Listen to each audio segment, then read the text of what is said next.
आज के वीडियो में हम टाइप्स ऑफ ग्रोथ पर बात करेंगे। लास्ट टाइम हमने ग्रोथ कर्व पर बात की थी। आज टाइप्स ऑफ ग्रोथ पर बात करते हैं। जैसे पहला टाइप ऑफ ग्रोथ जो है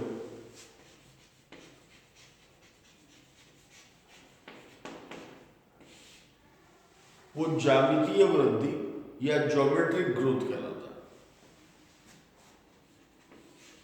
दूसरा टाइप का जो ग्रोथ है वो एरिथमेटिक ग्रोथ कहलाता है। तो दो तरह की ग्रोथ पहले हम डिस्कस करते हैं, कंपेयर करते हैं, geometric growth and arithmetic growth. या तो इनमें डिफरेंस का क्वेश्चन होगा, 2 मार्क क्वेश्चन, या परिभाषा पर आधारित सवाल होगा जो 1-1 मार्क्स का सवाल होता है। ये दोनों तरह की ग्रोथ में कुछ मेजर डिफरेंसेस हैं, उनको हम डायरेक्ट डील करते हुए चलते हैं कि किस तरह के डिफरेंस इन दोनों में पाए जाते हैं। जैसे पहली बात, अगर एक मेरिस्टेमेटिक सेल है, ये मेरिस्टेमेटिक सेल है और ये कोशिका विभाजित होती है, तो अंडरस्टूड है कोशिका विभाजन से 2 पुत्री कोशिकाएं बनेंगी।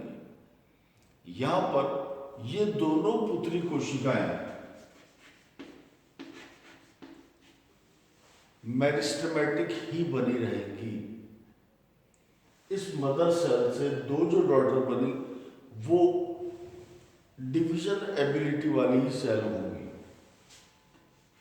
इसके बाद जब ये दोनों पुत्री कोशिकाएं फिर से डिवाइड करती हैं तो अंडरस्टूड है हर डॉटर से 2 डॉटर बनेंगी। 1 से 2 बनी तो 2 से 4 बनेंगी, और बनने वाली जो चारों सेल होंगी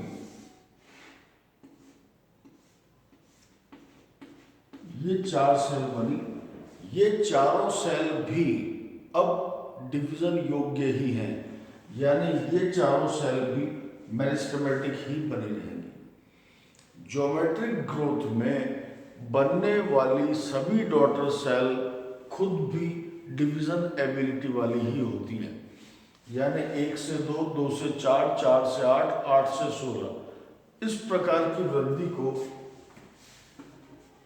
हम पॉइंट नंबर 2 में ले लेते हैं कि जो पैटर्न ऑफ ग्रोथ है वो पैटर्न ऑफ ग्रोथ कैसा है, 2 to the power n। n कौन है? नंबर ऑफ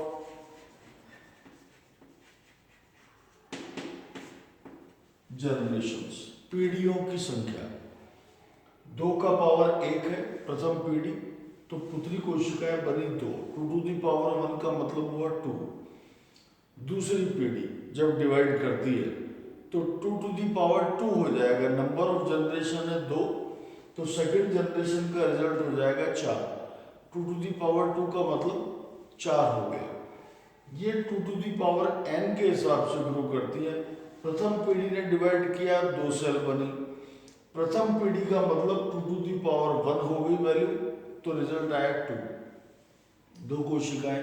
सेकंड जनरेशन ने डिवाइड किया तो 2 टू दी पावर 2 लगेगा, यानी परिणाम आएगा 4। अंडरस्टूड है, 4 कोशिकाएं बनी। वहां ऐसा नहीं है। अरिथमेटिक ग्रोथ में एक सेल जब डिवाइड करता है तो उसी की तरह 2 पुत्रियां बनाएगा। इसी की तरह इसने भी 2 पुत्री कोशिकाओं का निर्माण किया, लेकिन इससे बनने वाली 2 पुत्री कोशिकाओं में से एक पुत्री कोशिका मेरिस्टेम ही बनी रहेगी, जबकि दूसरी पुत्री कोशिका को मैं नाम देता हूं P1। ये एक परमानेंट सेल में कन्वर्ट हो जाएगा। परमानेंट सेल कहने का मतलब हुआ कि अब वो स्थायी रूप से मैच्योर होकर, डिफरेंशिएट होकर, मैच्योर होकर अपना काम करेगी, वो विभेदित होगी और परिपक्वन करके अपना कार्य संपादित करेगी। तो एक कोशिका ऐसी रहेगी, यानी 2 पुत्रियों में से डिवीजन के योग्य सिर्फ एक ही कोशिका बची। ये कोशिका पुनर्विभाजित होगी और पुनर्विभाजन से फिर से दो कोशिकाएं बनाएंगी। ये कोशिका फिर से जब विभाजित करती है तो एक पुत्री एम ही रहेगी, अगली पुत्री को मैंने नाम दिया P2 कोशिका। ठीक, P1 कोशिका पहले से थी,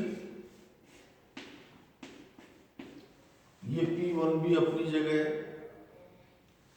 जब ये कोशिका विभाजित करेगी तो P1 को पुश करेगी टुवर्ड्स दैट साइड, तो P1 अपनी जगह पर है, M ने डिवाइड किया P2 यानी नेक्स्ट पुत्री कोशिका उसने जनरेट की। यानी यहाँ जो कोशिकाओं की संख्या बढ़ रही थी वो 2 की घात पर, ठीक, 2 की पावर में बढ़ रहा है, 2 से 4, 4 से 6, 4 से 8, 8 से 16, इस तरह से बढ़ रहा है।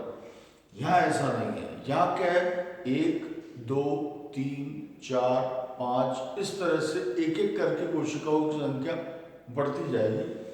ये हम सेकंड पॉइंट ले लें यहाँ का भी कि यहाँ ये 2 टू दी पावर में ग्रो करता है, जबकि यहाँ ये ग्रोथ इस तरह से चलेगी, 1 2 3 4 5 के पैटर्न में चलेगी। यहाँ एक और खास डिफरेंस है, अगर मैं इस तरह की ग्रोथ का एक प्लॉट लूं, एक ग्राफ लूं अगेंस्ट टाइम, और इस तरह की ग्रोथ का भी एक ग्राफ लूं अगेंस्ट टाइम, ये हम पॉइंट नंबर 3 ऑफ डिफरेंस कर रहे हैं कि अगर मैं इन दोनों के बीच एक ग्राफ लूं तो ग्राफ के अकॉर्डिंग यहां पर अगर हम देखें तो क्या हो रहा है, एक्सपोनेंशियल ग्रोथ हो रही है इसके अकॉर्डिंग, 2 से 4, 4 से 8, 8 से 16, यानी बनने वाला जो ग्राफ होगा वो एक सिंपल जे शेप कर्व होगा, यानी चर घातांक की वृद्धि, एक्सपोनेंशियल ग्रोथ यहां पर चलती जा रही है। लेकिन वहां ऐसा नहीं है, वहां सीमित संख्या में कोशिकाएं बढ़ रही हैं, 1 से 2, 2 से 3, 3 से 4, यानी यहां पर जो वृद्धि हो रही है वो एक लीनियर ग्रोथ हो रही है, रेखीय वृद्धि है, यानी यहां पर ग्रोथ जो है वो एक जे शेप ग्रोथ है, जबकि यहां पर जो ग्रोथ का पैटर्न है वो लीनियर है, रेखीय वृद्धि यहां पर पाई जा रही है। तो ये जो दोनों तरह की ग्रोथ पैटर्न है, इनमें कंसेप्चुअली 3 बातों का अंतर है। एक डायग्राम में दिख रहा है कि पुत्री कोशिकाएं लगातार विभाजनशील है, जबकि यहाँ एक पुत्री डिविजिबल है, जबकि दूसरी परमानेंट डॉटर हो गई है। Pattern of growth 2 to the power के हिसाब से चलेगा, यहाँ 1 2 3 4 5 चलेगा, कर्व जे शेप का बनेगा, कर्व यहां पर लीनियर बनेगा। एग्जाम्पल देखें, जब सिंगल सेल्स डिवाइड करती हैं, जैसे किसी तालाब में एल्गल ब्लूम्स, शैवालीय ब्लूम बनते हैं, शैवाल प्रस्फुटन होता है, तो इसी तरह से होता है, ठीक। या एक जायगोट, एक युग्मनज जब पहली बार विभाजन करता है तो होने वाले सारे माइटोटिक डिवीजन इसी पैटर्न के होंगे। यानी एग्जाम्पल के तौर पर अगर मैं देखूं, एग्जाम्पल के लिए, तो इनिशियल डिवीजन्स जो जायगोट के हैं, युग्मनज के हैं, वो इसी तरह के होंगे। लेकिन जब बाद में डिवीजन होते हैं या मेरिस्टेम बनने के बाद जब डिवीजन होते हैं तो वो एरिथमेटिक होंगे। तो एरिथमेटिक का एग्जाम्पल मेरिस्टेम सेल्स में देखने को मिलता है। ये 2 बेहतरीन एग्जाम्पल हैं जो जियोमेट्रिक और एरिथमेटिक ग्रोथ दोनों तरह के पैटर्न्स को डिसाइड करते हैं कि ग्रोथ का पैटर्न किस तरह का होगा। यहाँ पर हमें एम्ब्रियोनिक सेल्स के डिवीजन जो अर्ली हैं वो ध्यान रखना है। ये दोनों कंसेप्ट जाकर मिल जाते हैं। जायगोट के इनिशियल डिवीजन ज्योमेट्रिक होते हैं इसी प्रकार के, यानी बनने वाली पुत्री कोशिका लगातार विभाजनशील होती है ताकि कोशिकाओं का एक समूह बन जाए, जैसे ही एक ग्रुप ज्योमेट्रिक ग्रोथ के थ्रू बनकर तैयार होता है शुरुआत में, बाद में उसमें मेरिस्टेम डेवलप होता है और मेरिस्टेम डेवलप होते ही डिवीजन ये हो जाता है। यानी जायगोट के इनिशियल डिवीजन तो ऐसे होंगे, लेकिन बाद में वो इसमें कन्वर्ट हो जाते हैं।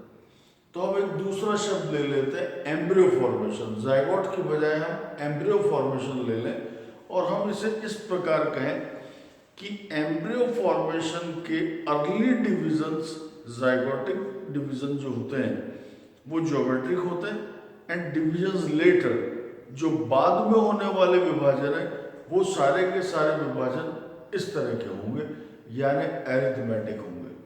ये बातें याद रखने योग्य हैं। नेक्स्ट वीडियो में हम बाकी दो प्रकारों पर चर्चा करेंगे जिन्हें हम एब्सोल्यूट ग्रोथ और रिलेटिव ग्रोथ के नाम से जानते हैं। Thank you.